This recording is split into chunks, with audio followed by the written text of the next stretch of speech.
Magandang hapon sa ating mga ka-MUG at siyempre sa ating mga kabatas at sa ating mga ka-UB. Muli, welcome sa panibagong video reaction ng inyong Bobong Mag. Well, kahapon busy kahapon no. Sabi ko kahapon, di ba, may hearing ako, but instead ang totoo nun, may meeting lang po, no, with the complainant.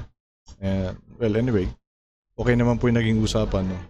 So saka ko na lang po i-divulge kung ano yung nangyari sa case, no. Yan. Ito, no, si Political Horizon Vidua ba to? John Vidua. So dati raw po siyang Tulfonatics.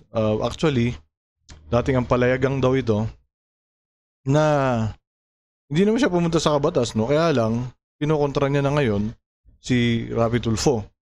So dito ang title niya is Politika ni Rapi Tulfo, Formula sa 2028 Presidential. So ito, nagbuo siya ng formula, 4 to. Nakalagay dito is una, grandstanding. Pangalawa, yung mga pamamahiya ni Rapi Tulfo, no?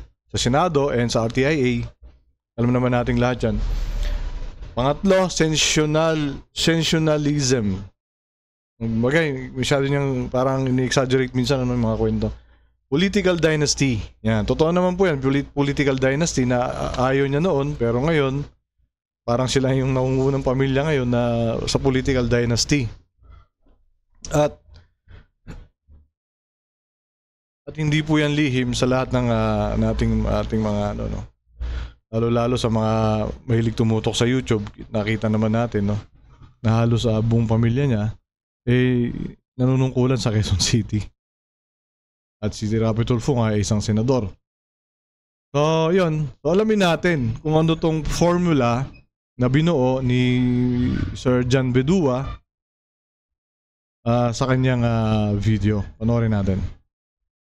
Sensationalism sa pag-grandstand sa mga hearing sa Senado, diyan nakilala diyan maraming kritiko si Rapi Tulfo, no? Pero ang maganda kasi dito nadala niya yung actually nakilala siya sa RTIA, diba?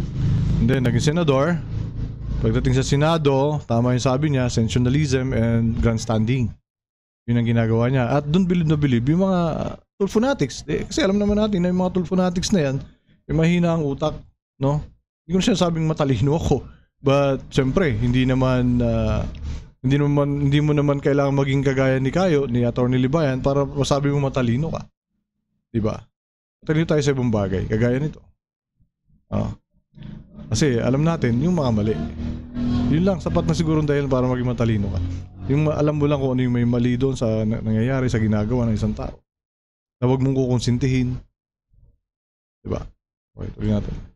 Yung performative politics galing sa Rapi Tulfo in action na kinagiliwan, naging epektibo doon sa programa ni Rapi Tulfo na Rapi Tulfo in action, lalo na nung pandemya. Kinaaliwan yan kasi nga yung mga gumagawa ng mali na itatama, na i-immediate at agarang nabibigyan ng tulong yung mga tao. Nagustuhan niya, naging epektibo yan. Ngayon, dinala ni Rapi Tulfo sa Senado. Agarang nabibigyan ng tulong ang mga tao, so linawin ko lang po ito, no? Sabi nga, lagi natin natatanong yan sa ating mga kabatas, lalo sa mga vloggers natin, na sino ba talagang natulungan, yung humingi ng tulong o si Rapi Tulfo? And malinaw naman kung, yun nga, kung magiging matalino ka lang, alam mo sino natulungan doon. Diba? Hindi yung tinulungan, kundi si Rapi Tulfo ang natulungan. Diba? Okay. Tuloy natin. Naging performative politics. Ibig sabihin hindi na sapat yung speech lang, yung pagsasalita ng malumanay, pagiging statesman-like sa Senado. Dadagdagan dapat yan ng grandstanding at bukod doon, meron din performative politics. Ano yun?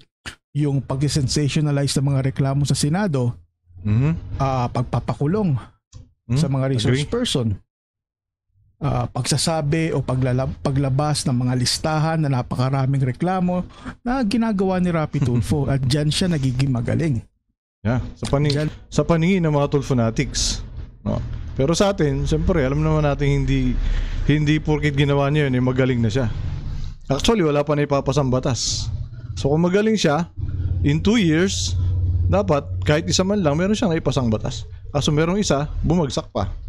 Antuloy natin. Siya unti-unting umaangat kontra dun sa mga kasabayan niyang senador at recently kay VP Sara Duterte. Ito, panoorin niyo yung example. Meron naman po ako natanggap na sumbong sa Bohol pa rin. Ito po ang isang shipyard Okay? na kung saan 19 hectares po na mangroves ang sinira para mapagpatayo ng shipyard doon. Okay. Kung totoo yan, no? Yung totoo yan, agree po ako sa kanya na dapat sitahin niya yan. Dapat ipatawag sa Senado yan. Diba? Tuloy natin. Tingnan natin kung ano yung take dito ni Kuyang John ba to? Okay. Ito, I don't know the reason why nagpatayo ng shipyard specific. Pero ay nagpatayo ng shipyard, definitely dahil yan sa trabaho. Hindi mo ba? Sa ekonomiyang magiging maayos, dadagdagang kita sa pagtatayo ng shipyard. I mean, let's focus without thinking about the specifics. At nagpatayo ng shipyard, syempre para sa trabaho. Pag nagkaroon ng trabaho, may mga pamilyang kakain. Pag may mga pamilyang kakain, lalakas ang ekonomiya. Gaganda ang ekonomiya. Oops, teka lang boss, medyo kontra tayo dyan, no? Kasi sabagay, ako makakalikasan kasi ako. Actually, yun nga itong kaso ko nga na to na pinagdadaan ko ngayon is patungkol sa kalikasan. Well, yung mangroves kasi kung 19 hectares siya, napakalaki niyan. Napakaraming mangroves ang pinatay, no? Kung totoo man yan sinasabi ni Rapi Tulfo. And kung sinasabi mo na may trabaho, may pagkain, dahil nga may shipyard, well, pag may mangroves, may pagkain din dun eh.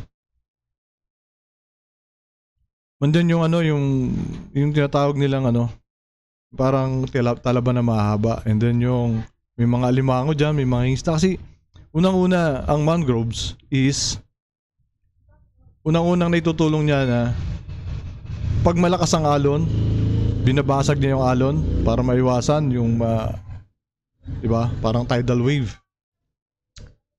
Minsan baka yung tsunami medyo kaya niya rin basagin yan. Pangalawa, binabahayan ng mga isda yan. Binabahayan ng mga kung anong mga sea creatures na pwede nating mapakinabangan. Diba? Pangatlo, bawal yun eh. Bawal sirain. So paano nangyari na sinira? Tuloy natin. Dito pinapalabas niya na mas concerned pa siya sa mangrove sa kalikasan. Na nagiging epektibo yan. Sabihin ng mga tao, ng mga nanonood, napakagaling ni Idol. Concern siya sa kapaligiran. Pero if you look at the bigger picture, ba't nagtayo ng shipyard dyan? Simple lang. Para may mga Pilipinong magkatrabaho at ayun sa day makakain yung pamilya. Now, alam ko na ipinagbabawal ang pagputol ng mangroves. Diba? Base po sa Republic Act 1990. 1990. Pero bakit po pinayagan ang pagpapatayo ng isang shipyard sa Bohol? I mean, between mangroves and mga pamilyang nagugutom na matutulungan nung pagpapatayo ng shipyard, mga trabahong ma-generate nung shipyard. Yeah, so, yun no, kuya. Sige, tuloy muna natin. Definitely go dun sa shipyard. Di ba? Ba't natin kailangang isipin yung kalikasan? Unahin yung kalikasan. Unahin natin. Oh my gosh. Well, kuya, no, siguro may mga bagay tayo na pinag-aagrehan against Rapi Tulfo, no? But this time, I'll go for Rapi Tulfo. No? Kasi nga sabi ko nga makakalikasan ako. Okay, given may trabaho sa shipyard, no, may trabaho, may sahod. Una-una, sapat ba yung sasahurin nila para makakain ng pamilya? 'Di ba? And bukod kasi sa pagsira ng mga mangroves, marami pang sisirain itong mga shipyard, no? Andiyan yung mga corals. Diba? Yung mga isda hindi na halos mamumuhay diyan kasi ang mga isda karamihan na may maraming isda ang ayaw nila ng na naaabala sila, di ba? Sa mga pier naman na nakikita ko, no, may mga okay naman, may mga naman, kaya lang kasi nga that is mangrove na kasi. Na which is unang-una nga bawal. So pag bawal, hindi natin pwedeng sirain. Ngayon, ang tanong nga ni Rapi Tulfo, bakit sinira? Anong nangyari? Di ba? And kung sinasabi mo naman na may trabaho sa shipyard, meron din naman pag maraming mangrove. Masipag ka lang. Di ba? Kasi binabahay ng maraming isda yan. Binabahay ng mga alimango, kung anong mga sea creatures dyan. Di ba? Tamilok ba yun? Yun. Pinagkakakitaan yan eh. Di ba? Kung 19 hectares yan, napakalaki niyan. Maraming mapapakinabangan dyan. Bukod sa safety. 'Di ba? Dahil nga binabasag niya ng malalakas na alon. 'Di ba? So paano na yung ating mangingisda kung walang mangroves? 'Di ba? Na pangingisda lang ang alam. So yun, sorry kuya pero yun, magkaiba tayo ng pananaw siguro. Well, ano mo yan, pananaw mo yan, at ito naman yung akin. So this time, I'll go for bias ako para kay Rapi Tulfo. And sana, ito naman masasabi ko naman kay Rapi Tulfo, kung totoo yan, dapat pa-imbestigahan mo. Diba? Trabahuhin mo. Pa-imbestigahan. Kasi, alam mo namang bawal eh. Sinabi mo pa kung ano yung article na nagbabawal dito sa pagsira ng ating mga mangroves. Actually, di ba nagtatanim nga yung mga kababayan natin ng mangroves para lang di ba? So, tuloy natin. Yung mga naghihirap, yung mga nagugutom. Hindi ba yung dapat ang priority bilang halal ng taong bayan? Isipin mo yung kapakanan, isipin mo yung kakainin sa hapag ng mga constituent mo. Bakit po nabigyan ito ng ECC? Ngayon, magkaharap-harap tayo. Sana wag ko kayo magturo-turuan. Dahil it will be an insult to us here, senators, na in front of us, magtuturuan pa rin kayo. Let me know sa comment section, mangroves versus pamilyang nagugutom. Anong pipiliin nyo? Sabihin na natin, sige, may mga violations yan. Sabihin na natin merong mga nalabag na batas. Pwede namang maayos yun, hindi ho ba? 500 pamilyang magkakaroon ng trabaho versus mangroves. Ano ang pipiliin natin? And I'm happy na nandito Secretary mangroves ako. Yulo Loizaga, na I'm sure yung mga katanungan ko namin tungkol sa pagpastangan sa ating kalikasan ay masasagot na maayos. Black sand mining sa Zambales. Ayan. Yung last budget hearing, Secretary Loizaga, na pag-usapan natin to. Ang hirap kasi magkakakontra talaga tayo dahil ako makakalikasan ako. Black sand mining. Ang black sand mining, alam naman natin, no? Yung pag ginuha mo yung black sand mining, yan kasi yung nagbabind doon sa mga white sand, sa mga brown sand. Kaya yung mga white sand na yan, tsaka yung brown sand na intact yan sa mga beaches because of black sand. So pag nawala yung black sand, magkakaroon ng sand erosion. No, mawawala yung mga buhangin, pupunta sa gitna. Kasi nga wala na yung black sand na nagbabind sa kanila. And pag nagtuloy-tuloy yun, pati yung lupa, kakainin ng tubig. No? So this is time Siguro agree ako kay ano rito, kay Rapi Tulfo. Ewan ko lang yung technique ko yan, no? Tuloy natin. And you did promise na you look into it or better off, ipapahinto yun. Anak ng dagat. Ano ba? Tuloy-tuloy pa rin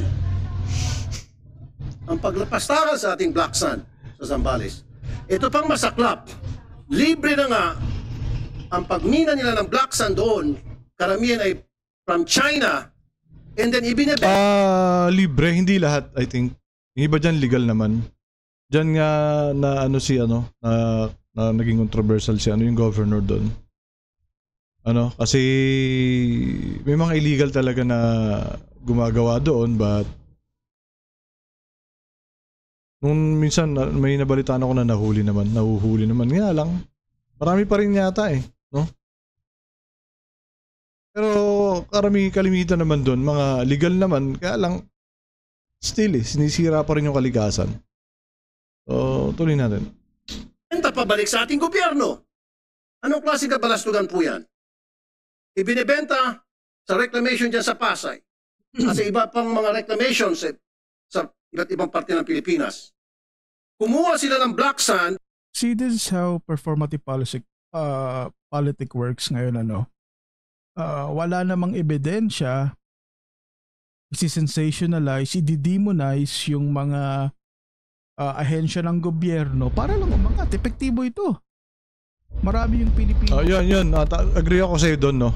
Sensationalize niya pero wala siyang pinapakitang evidences. So, mali naman talaga yon. Kaya nga sabi ko kanina, kung totoo na sinira yung 19 hectares na mangroves, hindi po ako agree doon. No, hindi po ako agree doon para lang sa isang pier. No, marami naman sigurong pwedeng pagpeson, huwag lang sisirain yung mga mangroves natin. No, pinamamahay niya ng mga isda natin, mga laman dagat. Ano? At masipag ka lang, magkakahanap buhay ka. Makakakain ka ng 3 beses ang araw. Sa laki ng mangroves na yan. Diba? Marami kang makukuha dyan na pwedeng kainin, pwedeng ibenta. Okay. Tuloy natin. Ang natutuwa dito. Yung Black Sand, totoo naman na may ganon. Kaya lang dapat kasi pakita niya ebidensya. Yung mga evidences, no? Dapat diba, kung totoo yung mga illegal na libre, sasabi niya, pakita niya evidences. No. Pero ako naman, may nabalitaan talaga ako doon, illegal, kasi nagtrabaho ako doon for months. So may mga naririnig ako, and then, personally, may nakita ako nasisira na tabing dagat, kinakain na yung lupa because of sand erosion. So yan, ginagawa nila ng paraan, naglalagay sila ng para mga barricade doon para mabasag yung yung lakas ng alon para hindi kainin yung lupa. So yun ang ginagawa nilang paraan ngayon doon sa Zambales. Dahil nga wala na yung black sand. Karamihan ng shore doon sa Zambales. Tuloy. Kasi imbis na makipagtulungan ang isang senado sa mga resource person para gumawa ng epektibo at malakas na batas na magga-guide dito sa mga kumpanyang ito, hindi dinidemonize na agad, pinapakita sa publiko na masama sila. Pero tignan natin yung other side. Ilan bang pamilyang natutulungan ng mga ito? Ilan bang trabahante ang maapektuhan kung sakaling tumigil yung shipyard o yung minahan ng black sand? At kung totoo man yung sinasabi ni Rafi Tulfo, I'm all for it. Pasara natin yan. Pero look at the other side, yung mga pamilyang magugutom kapag nagsara yan. Paano na sila? Mangroves ba o yung mga pamilyang nagugutom? Ang problema ho kasi kapag marami nagugutom, tataas ang krimen. So mamili ho tayo. Then the local government should do something. Diba? Yun naman talaga dapat ang ginagawa ng local governments. Ang problema lang kasi sa local governments, mas maraming diba, nabubulsa. Well, nasasabi ko yun kasi nasa local, tawag ito, matagal na ako nakikipaglaban eh. Di ba? Sa mga ganyan eh. Kasi kung walang korupsyon, ano po? Kasi may vote buying, di ba? So, pag may vote buying, may korupsyon. Yun naman yung nangyayari dito sa Bataan. So, para walang magutom, sabi ko nga, the local government should do something para doon sa mga mawawalan ng trabaho, no? Para mabigyan sila ng trabaho, gumawa ng paraan ang LGU, no? Kasi meron naman tayong tinatawag na na livelihood program. So para meron silang alternatibong pagkukuhaan ng kanilang pangkabuhayan. Kaso lang, dito lang sa amin nga wala talaga akong nakikitang ganun. Though first class municipality kami, ang laki-laki ng income ng Mariveles. Nakakapagtaka, walang ganyan. Meron kami ditong shore na tinitirahan ng mga mangingisda. Yung mga mangingisda, ang tinatawag nila na kapag tag-ulan, nakakutsara sila. Pero pagka tag-araw, lagi sila nagkakamay. Why? Kasi pagka tag-araw, marami silang huli, nakakahuli sila ng isda din, so marami silang pagkain. Kaya nagkakamay sila. Pag tag-ulan naman, wala silang huli, wala silang pagkakitaan. So, lugaw. Hindi mo naman pwedeng kakainin yung lugaw. Tama? So, ganun ang nangyayari. Ngayon, kung merong ginagawa sana ang government natin para may alternatibong pagkakitaan yung ating mga kababayan, hindi sila magugutom kahit tag-ulan. Kaso wala eh. Diba? So, yun lang naman. Yan yung ko naman. Opinion ko lang. Okay? Tuloy natin. Hindi ho ba? Gusto ko ipakita sa inyo yung performative politics na tinatawag, yung grandstanding, sasamahan mo ng sensationalism, demonizing yung mga resource person o yung ahensya ng gobyerno. Epektibo ho yan sa politika. Kung gusto mong lumakas ang political capital mo, gawin mo to. Or kung re-electionist ka, tulad ni Bato de la Rosa, epektibo yan. Grandstand, ipakulong mo yung mga pulis na magiging resource person mo. Yeah, kasi kung grandstanding lang naman yan, grandstanding lang naman yan, di naman totoo yung mga sinasabi niya. Patungkol nga din sa mga mangroves na yan, pwede nga. Kasi alam mo naman yung mga tulpo natin, madaling paniwalain yan. Di ba? Alam mo na, sa tulpo natin, sa tanga-tanga kasi mga yan. Yun naman ang totoo. Di ba? Tuloy natin. Matutuwa ang taong bayan. Maaalala ka, magkakaroon ng name recall eh. Basically, performative politics, grandstanding, sensationalism, demonizing yung resource person o yung ahensya ng gobyerno, in the end, magkakaroon ng name recall. So, hindi mo na kailangan tumakbo ng maraming beses, matalo ng maraming beses sa eleksyon para magkaroon ng name recall kasi media na mismo ang gagawa para sa inyan. Tulad nito. Sa karagatan natin, and then, ng libre, ibebenta pabalik sa atin. Hindi ba kalokohan po yan? You guys have to explain. Matagal na pong naging pabaya kayo dyan sa DNR. Hanggang ngayon, patuloy pa. Well, totoo yan. Dito lang sa amin, sirang-sira na ang kabundukan. At meron pa ngayong tinatabunan, no? Reclamation. At di umano, ayon sa mga mayroon akong kakilalang barangay official na wala daw permit. Sinasabi, nag-apply na raw, pero matagal daw yun, kaya inumpisa na nilang gawin. Tinatabunan na yung dagat. So, I think totoo yung sinasabi ni Rapi Tulfo rito na malaking kapabayaan ng DNR. Diba? Imagine nakakapag-operate, wala namang ECC. Ni permit to operate, parang wala yata daw. Sabi nung official So, magsisinungaling ba yung official ng barangay? Diba? Tuloy. Paging pabaya. Lumilitaw tuloy na kayo po yung mga protektor ng mga nagsisirang kalikasan. Giho, Mamasungi Geo Reserve. Nakita niyo yung ginawa niya doon? sinabi niya agad na lumalabas na protector kayo ng mga lumalapastangan sa kalikasan. Yan, agree ko sa iyo dyan. Kasi wala naman siyang proof, no? Nagbintang na siya agad na protector. Dapat yan, paimbestigahan niya, and then, pag napatunayan niya, sa kanya sabihin na protector nga talaga. Well, yung mga sinasabing kapabayaan, meron naman talaga nangyayari. No? Dahil nga dyan, nakakasuhan nga ako dahil nga, nakikipaglaban ako para sa kalikasan. Diba? Para sa kapakanan na rin ng mga kababayan ko. Diba? So, may katotohanan yung sinasabi niya na may kapabayaan. Pero para sabihan mo na protector, well, kailangan natin ng proof dyan. Ano po? Kailangan natin ng proof dyan. Tuloy. Kasan, wala pa namang sapat na ebidensya para sabihin yun. Hindi ba? At to think, Senate hearing ito. Dapat co-equal ang legislative at executive. Lumalabas na nilahalapastangan ng legislative yung mga member ng executive.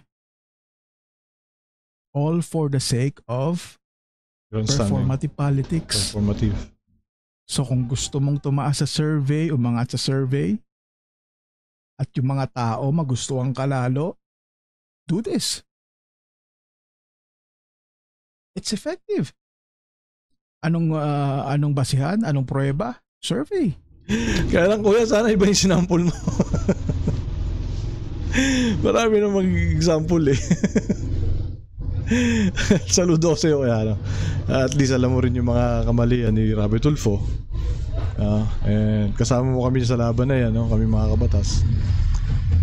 Yan nga lang, kasi dito sa pinakita mo na, na hearing, is uma-agree ako sa kanya. Kasi kung totoo kung totoo yung sinasabi niya na may mga libre yung pagkuha ng black sand.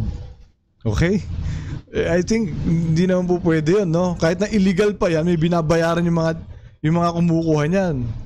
Diba? May mga under the table lang. Pero hindi pa rin libre. Yun nga lang, individual lang ang nakikinabang, hindi taong bayan. So dapat ang makikinabang doon is taong bayan, hindi yung mga individual lang ng mga politician na magnanakaw. Okay? Doon naman sa mangroves, kuya, I totally agree to... No, hindi totally. Kasi kung hindi totoo yun, siyempre, grandstanding lang to. Pasikat lang. Pero kung totoo yun, bossing, agree naman ako doon. No? Pasensya na kasi talagang environmentalist ako eh. No? So, ayan. Tuloy natin. Recently, naungusan ni Rafi Tulfo si VP Sara by doing this trick. At isa pa, meron pang rising trend ngayon sa political arena, yung tinatawag na patriotism politics. Gusto ng mga tao ang politikong mahal ng Pilipinas. So kung gusto mong manalo sa politika, gawin mo to. And I assure you, kung re-electionist ka, magkakaroon ka ng name recall. Kung gusto mong umabot sa survey, do this. Maaga pa lang gawin mo na. Hindi pwede kung tatakbo ka sa 2025, ngayon ka palang mag-iingay. No? Dapat dati pa. So, yun, no? Yun lang naman po ng mga MUG. At medyo nagkasalungat kami dito ni Boss Political Horizon J. Bedua, no? Ang tanong nga kasi, totoo ba yung sinasabi ni Rabi Tulfo? Kasi wala naman siya pinapakitang evidences. So, kung totoo man, no, agree naman ako sa kanya doon sa paninira ng kalikasan natin. Kasi ang kalikasan is kayamanan din. Naniniwala ako ng kalikasan ay kayamanan din. Di ba kaya nga yung mga indigenous people natin, nabubuhay sila dahil sa kalikasan eh. Hindi nila kailangan ng pera. Hindi nila kailangan ng kung ano man. Nabubuhay sila sa pamamagitan ng kalikasan. Paano kung nawala na yung kalikasan na yan? Saan mapupunta yung mga hayop? Ano mangyayari sa mundo natin? Di ba? Unang-una, ang mangroves nagbibigay ng oxygen yan. Di ba? Nililinis niyan yung hangin natin. Kaya tayo nakakalanghap ng malinis na hangin, ng malinis na oxygen. Dahil sa mga halaman. Diba? So kung mawawala lahat dyan, so paano na? Mabubuhay pa ba tayo? Bubuhay ba tayo ng pera? Bubuhay ba tayo ng mga industrialization na yan? Diba? So yun lang naman ang kuya, no? So good luck sa yung sa yung journey sa pagbati ko sa ating mga tiwaling politician, no, sa pag-criticize ng kanilang kamalian, at kasama mo kami diyan, bro, no. At syempre sa ating mga MUG, maraming salamat sa inyo at isang magandang hapon muli. At syempre huwag natin kalilimutan, minsan lang tayo mabuhay sa mundo, gamitin ang tama at sa mabuti. Maraming salamat.